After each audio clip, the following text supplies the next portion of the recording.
Ano nga ba yung mga dapat asikasuhing papers after mong manganak dito sa Canada?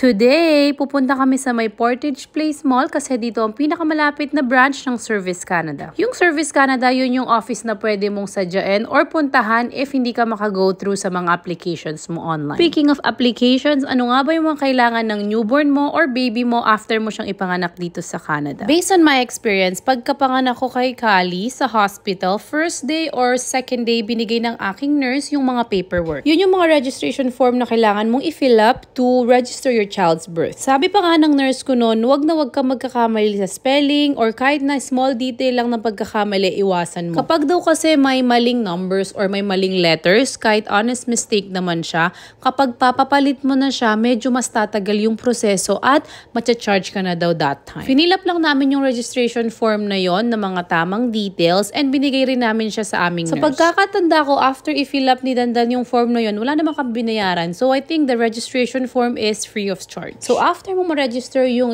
baby sa hospital, next you need to do is get the birth certificate online. Pag uwi namin sa bahay, after ko makapagpahinga ng couple days, sinearch ko lang online how to get birth certificate for your newborn and may link naman doon at tuturuan ka paano mag-register online. After the birth certificate, ang kailangan mo na naman for your baby is a health card. Nasa online din siya, how to apply a health card for newborn. Yung mga finifilapan ko doon, yung mga basic question lang naman, ano yung full name ni baby, yung last name niya, sinong nanay, tatay niya, and yung kanyang birthday. Yung health card ni Kali at birth certificate niyan, dumating sila sa mailbox namin around 6 to 8 weeks after ko silang i-apply. Ngayon, nagtataka siguro kayo, nasa online naman pala lahat. Bakit ako nandito sa office? Isa sa mga kailangan mo i-apply sa yung baby ay yung child benefits. Nasa online din naman siya, nakapag-apply ako and everything. Pero yung Service Canada, nag-i-email sa akin na sabi niya, meron akong kulang na forms, meron akong mga hindi na-submit na documents, meron akong kailangan proof of something, kaya sinadya ko na siya dito. Tinry kong i-access yung aking profile online pero hindi ako maka-access kasi ang kanilang site ay nagka-crash. Sa dami-dami siguro ng mga nagbubukas everyday,